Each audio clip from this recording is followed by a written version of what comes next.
Dire-diretso kayo. Papatayin mo yung motor mo. Kasi parang raraning mo lang. Ay naku, lagot ka. Talagang igugulong ka sa ano, tagiliran.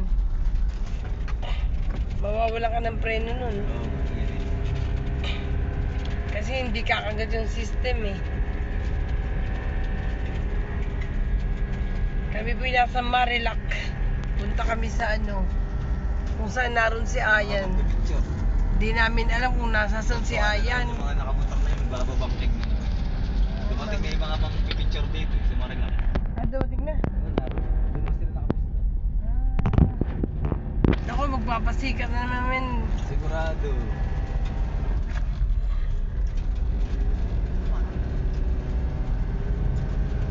Mga nature lover, Mga punta kayo ganito, dito. Ibang mga riders naman yung magkakasama na sa trabaho. Tara yung ano. Ganyan ganyan, ayaan na magdala. Oo, ganun. Isipin mo yung lahat ng mga taga-impantang nasa Maynila yung magsisiuwihan kasi yung mga taga-ibang hindi taga rito. Oo, yun. Ganyan, parang- Dayo, mga dayo.